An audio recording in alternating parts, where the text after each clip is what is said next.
Alright, for those of you who don't know, I sent the cluster from my Lexus LS400 to the shop. Unfortunately, they couldn't fix it, but they did send me another cluster, so hopefully that'll work. Maybe we'll swap it for a Japanese cluster in the future, but for now, let's hope that it works. And let's see how it goes. Let's do this. I took it out of the case to make it a little bit easier to get in.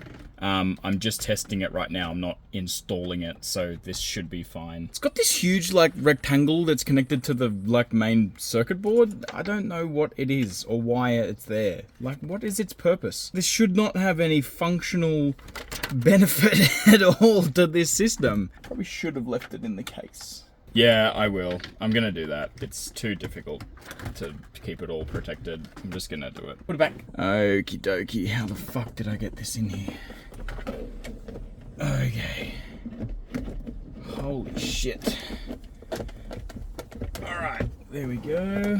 I just gotta get these cables in.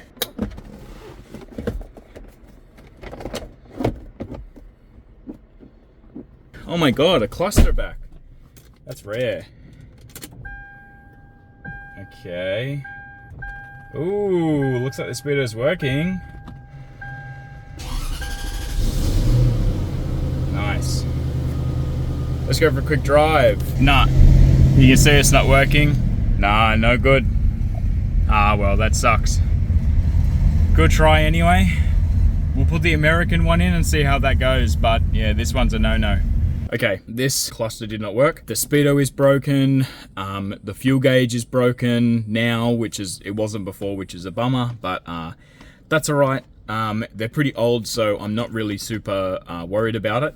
We do have a full replacement from America, so as long as the cables reach, then it should be all good. If not, I'm gonna cut the cables off and I'll splice them to be longer, but we'll see what happens. I'll grab this out, I'll pull the new one in and we'll see how it goes.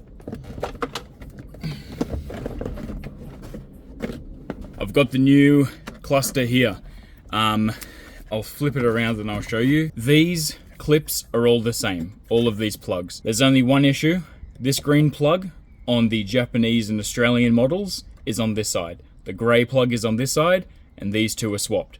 So everything is literally mirrored. That's an issue because this is a JDM model. The grey plug is on this side. It looks like it's gonna work out. There is a bit of electrical tape holding these, but the actual loom for the cluster comes out in the middle. So this should be a relatively easy swap. The reason why it's in the middle is, for my guess, is so that in whichever application they use the car for, whether it's to send to the US, Australia, keep in Japan, any of that, the loom is the same and the cables will be able to reach to both sides of the cluster for that reason. This green one is a little bit of a stretch. I might see if I can loosen it a little bit. It looks like that this is a little bit longer. See how long I can get it. But all of the rest of these are all perfect. They should be all good to use on the vice versa side, especially this grey one I was worried about. All right, I got some pliers. Let's give them a snip.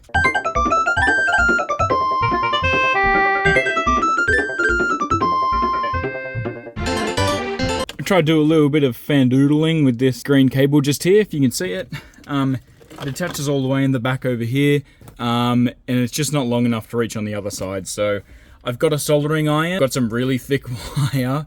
This is all I've got right now, so this will have to do. This is a lot thicker than what we need it for. So, and some solder. I've also got some heat wrap. Yeah, should be all good for this application. We'll lob off the connector and see how we go with extending it. So yeah, let's give it a shot.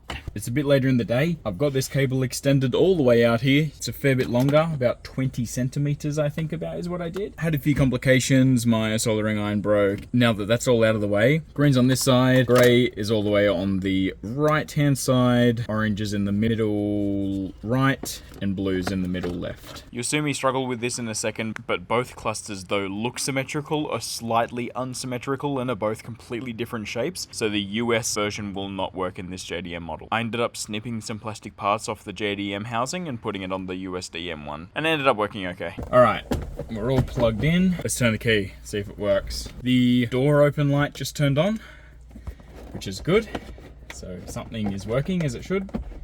The cluster isn't quite fitting in here. I'm not sure why.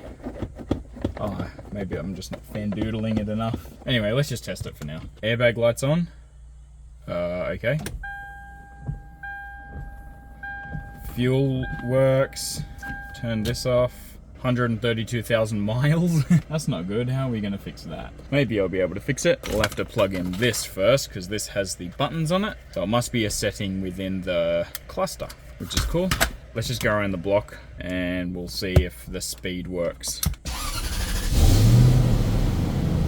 Cool.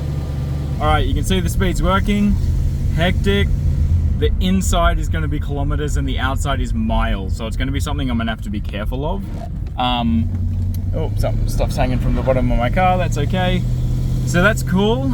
Until I get that fixed, I'll get it fixed later, I guess, at a later date. Or if at all, legally, I'm sure that it'll be okay for a blue slip. So yeah. That's all for the cluster today. I am going to swap the suspension back to stock. I'll do that in the next video. Until then, have a good one.